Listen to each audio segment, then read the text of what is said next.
E aí, pessoal, beleza? Tranquilo? Vamos dar início aí a mais uma aula de física, tá bom? Nessa aula a gente vai falar sobre as propagações do calor, da energia em transe, que é conhecida como calor, beleza? Pessoal, basicamente nós temos aí três tipos de propagação do calor. Eles a condução, convecção e radiação, beleza? De uma maneira bem sucinta, nós vamos falar de cada um deles aqui e vamos comentar sobre fluxo de calor e resistência térmica, beleza?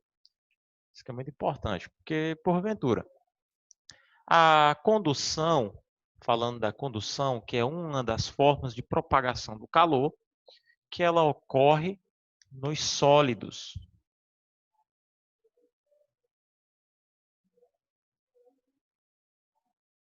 Nos sólidos, ou seja, é a passagem do calor molécula por molécula até atingir toda a sua proporção.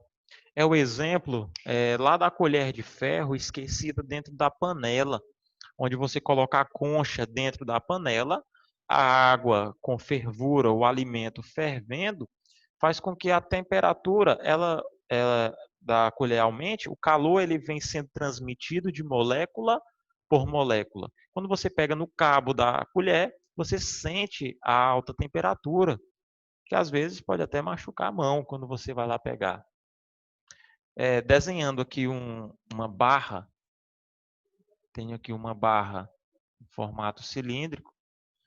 Se colocarmos essa barra, uma de suas extremidades, em contato com uma chama, com fogo, esse calor emitido pela chama, ele tende a vir molécula por molécula até atingir a extensão dessa barra.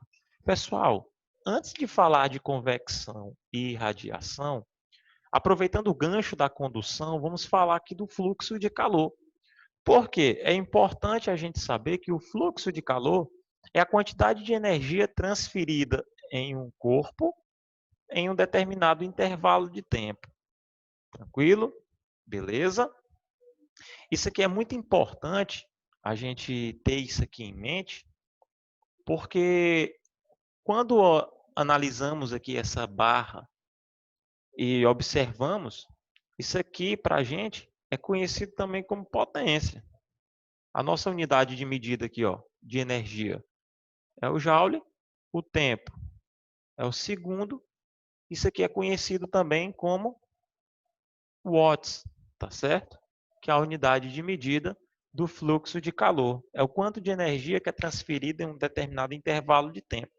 Chega-se um momento, pessoal, que a variação de temperatura ela vai se permanecer, ela não vai se aumentar, tá bom?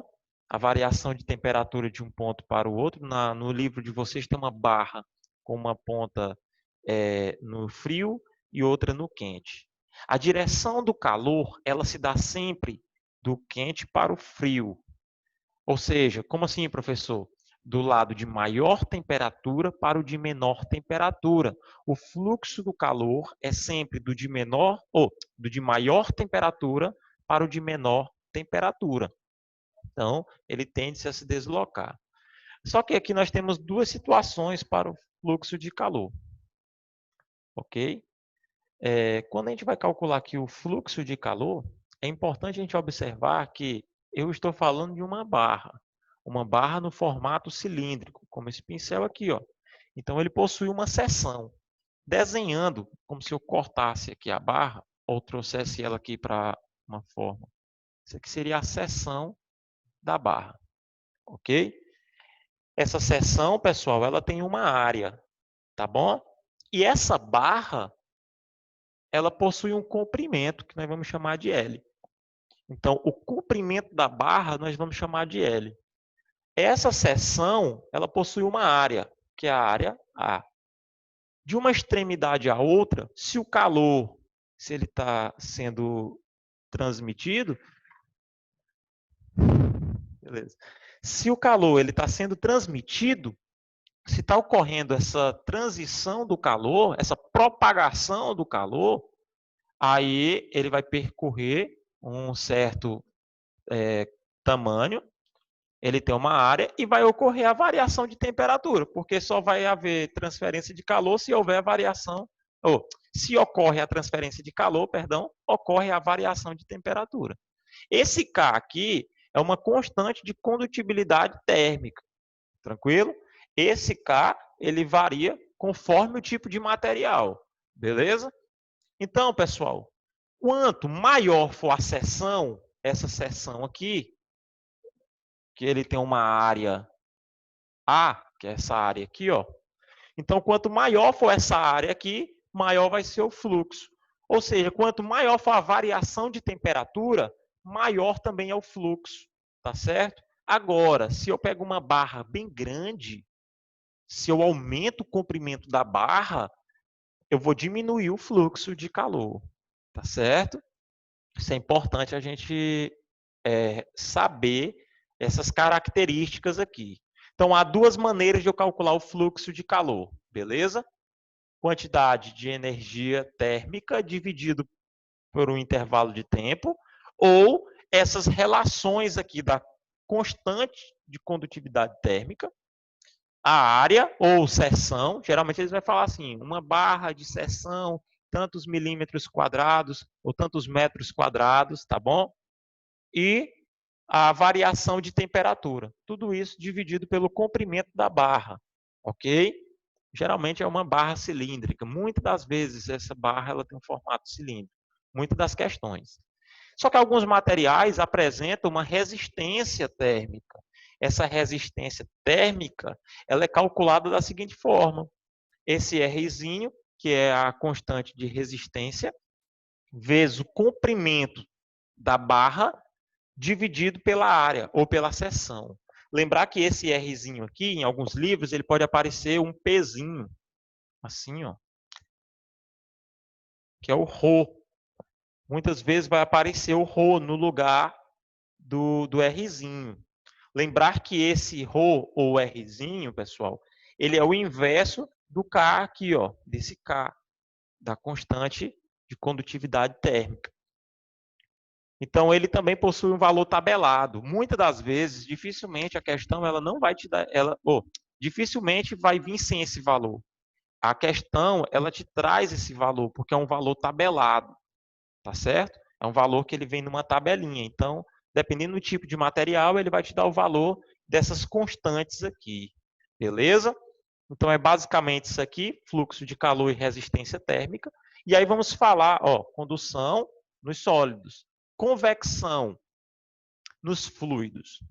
Ocorre nos fluidos. Vou colocar aqui, ó. Apagar esse foguinho aqui. Fluidos. Nos fluidos. Fluidos que são líquidos e gases. Beleza? É importante, pessoal, porque o princípio da convecção que ocorre nos fluidos e gases é devido à variação de temperatura.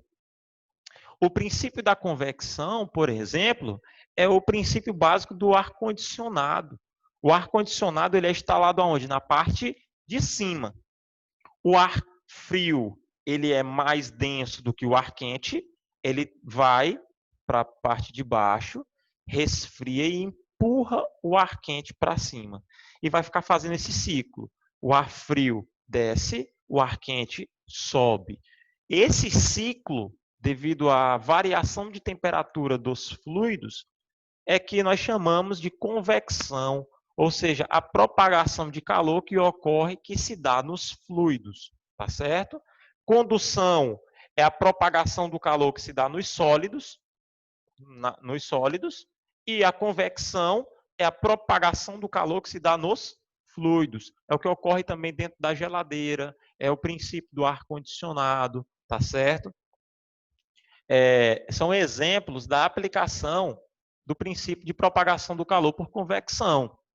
Irradiação, pessoal. A irradiação ocorre no vácuo. Opa. Ou seja, no vácuo, é onde se dá a propagação do calor por meio da irradiação. Um exemplo clássico é o Sol. Ele emite calor, ele emite a energia solar. Essa energia ela se propaga do espaço até a Terra por meio da irradiação ou radiação. Tranquilo? É uma forma de propagação. Um exemplo, professor, só tem esse aí do Sol à Terra? Não. A garrafa de café, ela é importante porque entre o frasco, a parte interna, onde abriga o café quente, para você manter ele quente, além dele ser espelhado, que é um outro princípio também, entre o plástico e a parte que contém o café, ali dentro se tenta manter o vácuo. Então, naquele pedacinho ali, entre a garrafa e o local onde fica o frasco, tem o vácuo, beleza? Tranquilo? Outro exemplo clássico do vácuo, lembra daquelas lâmpadas amarelas que esquentam? Aquelas lâmpadas incandescentes, sem ser as fluorescentes? A mais antiga, que tem um filamento de tungstênio. É aquela que tem esse desenho aqui, ó.